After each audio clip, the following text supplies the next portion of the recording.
And when you get with them, they get you better jobs, more higher paying jobs. And you get job security more than if you was out here on your own getting lower paid jobs because there's nothing backing you. Amen. But for them doing that for you, you pay dues. You must pay them in order to stay in their guild. You got what I'm saying? These are the secret societies in the hood that you don't even know that they here. These are the people, these are your councilmen and your aldermen and people that get up in high positions, and you wonder, how do they get in them positions? It breaks down the nonprofit industrial complex. I'm gonna say it again. The nonprofit industrial complex. So nonprofits was set up to teach rich people how to keep their money, to funnel their money back to them. And secondly, they was set up to control and hinder social movements after the civil rights movement. So why you think all black people say, man, I got a nonprofit? That's why you begging. That's why all nonprofit is completely dependent upon somebody giving them something. So once I read that book, and shout out to Bart LeBeau, he was the executive director of the Annie Casey Foundation.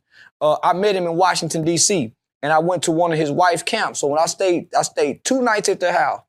And I was looking at this white boy with this big old library of books. And I picked that book for whatever reason. And he gave me that book. Nigga, once I read that book, I never want a 501c3 again. All right, y'all, we back with another video. Y'all know how we do. Always pushing health, wealth, better understand yourself, and giving praises to the Most High. So check this out. In this video, right, I'm just going over, is 501c3 a scam? All right. In my opinion, I think that people use it against FBA, and it's like a poor man's hustle. It's like a pimping of the FBA communities, in my opinion, okay? Is there some 501c3s out there that's doing the right thing? Of course. People that's standing on it, of course. But for FBA, I think we got to understand the damage that's been done to us with people in 501c3s and actually what they do. It's been people in my comment section saying, hey, I found out that 501c3 was a scam when COVID happened, and we went to a church, my family church, and we realized that, you know, it was a scam. We stopped going. Make sure y'all subscribe to the channel, hit that like button, push me on the algorithm. I greatly appreciate that. So I did a video on Charleston White. Black Alpha Network exposed him for having a 501c3 that was all Black Lives Matter-ish. If y'all don't know about Black Lives Matter, they started this 501c3 and they bought millions of houses. I mean, they bought a lot of houses, $1 million worth of houses. And everybody seems to see that was a scam that was done on us. It got some people some money, but they use our pain and our trauma and trying to help us. Let's try to help, and they take advantage of us. And we need to bring this to the forefront so y'all can understand what's going on. Now, I'm going to get into KRS-ONE and Chuck D. Shout out to everybody. Shout out to all my subscribers, man. Y'all, we are linking together and putting information together to make sure nobody can't just trick us no more. They put in my comment section, they said that Chuck D and KRS-ONE is doing a teaching session in February. And I'm like, why would y'all be teaching hip hop? Like, I mean, don't nobody do nothing for free. It got to be something in that for it. Like somebody's paying you. Then I found this article out where, you know, they started a 501c3. Now, this is where we get into the root of it, of why they are saying this stuff about hip hop. Like I said, y'all, the 501c3 attaches you to the government. So now they have to do things in line to keep that 501c3 intact, in my opinion, okay? They may be faces of this, and it may be, you know, somebody in the background that's funding this. I think this is how these things work. They use the black face. So now when we, you know, try to speak up and talk about something of somebody of our own, it looks like we're just talking about our own people, but we're like nah, this ain't right. Like somebody is putting you up to this. So all that to say, we're getting to the bottom of why these people say the things that they say. And I said in my video, you can't trust people that got a 501c3. It's just how I'm rocking. Okay. So it's actually Chuck D KRS-ONE is another one that they doing. It's called Project 2025. It's Chuck D, KRS-ONE, and Melly Mel. They all together, doing this. Now, when you read about it, they say that they're trying to help the knowledge of make sure rappers getting royalties and health benefits, and it all sounds good. It just sounds like how the preacher is with the churches. It's like everything sounds good until you look at the numbers and you see what's really going on with the funds, and that's when everything goes bad for 501c3s, especially when they're dealing with us FBAs. All right,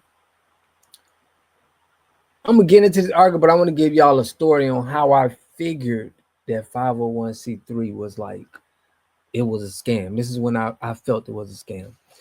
I was a water dealer for a big company, and I'm selling, and I have my own office and I'm selling their products, and it's a lot of these guys too around the United States, even around the world. And one of the guys who was, a dealer like me, bigger guy, older guy, but he was, doing much more volume for this big company in his area. I think it was like Delaware or something. And he had this nonprofit organization where he would go to like Africa, and and he would tell everybody to help donate. It would tell all the dealers all around to help donate. And that's what kind of alarmed me, because I knew that I was it wasn't a lot of people that looked like me in this business, in this, as that position, And when I seen it, I something different came to my mind. I'm like, man, knowing this guy, I know you over there about some money, it got to be something with money. So, when I looked into it, I seen how they was over there helping kids and just trying to get people to donate to help people. I automatically knew that this wasn't right. My ancestors was talking to me and was saying it wasn't right. So I did some research. I know it was a 501c3, and I was like, people are going to these countries, and they're going to Americans, and they're saying, oh man, these people need help over here. Can you donate? Knowing that all they got to do is show face, and only a percentage of that money has to go to that particular cause. So this is something that's been done for a long time that a lot of our people have to be aware of, because they'll think that they're helping something and it's really not. We need to have something to where, and we're going to go, we need to have something to where FBA, get recognized, and we have a financial strategy that's for us, in my opinion. But let me know what y'all think, man. KRS and Chuck D, okay, is it states here, the organization founded by Chuck D, Curtis Blow, and Curtis Blow defines itself as a 501c3 nonprofit organization whose mission is to promote fair wages, fair royalties, and strong health and retirement benefits for artists in hip hop and R&B community.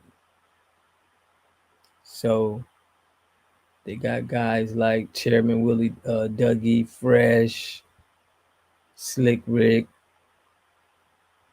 They got Willie D on deck. That's somebody that I got some respect for. So Willie D, DJ Scratch, DJ Hollywood, DJ Cassidy, Theodore Alonzo. Yeah, cause I know Willie D ain't going. But let me know what y'all think about that, man. I'll catch y'all in the next video. Peace and love. You are totally dependent on other people to take care of your needs. because you don't have those roots sunk into the ground. To have a community, you must have three things to have a community in it. You must have a wholly independent economic structure that can provide goods, service, products, and things for your own people, and jobs and tax bases for your own people. You should at least control 4 basic things. You should be trying to control water, food, medicine, and energy to be able to survive. Here we got Mr. Pollock. He had a cornfield. He took advantage of a free water test from us, and this is what we found in this water. We found sulfur, we found hardness, and we solved these problems with an easy fix of 2 tanks. So get your free water test today. Stay blessed. Click the link below.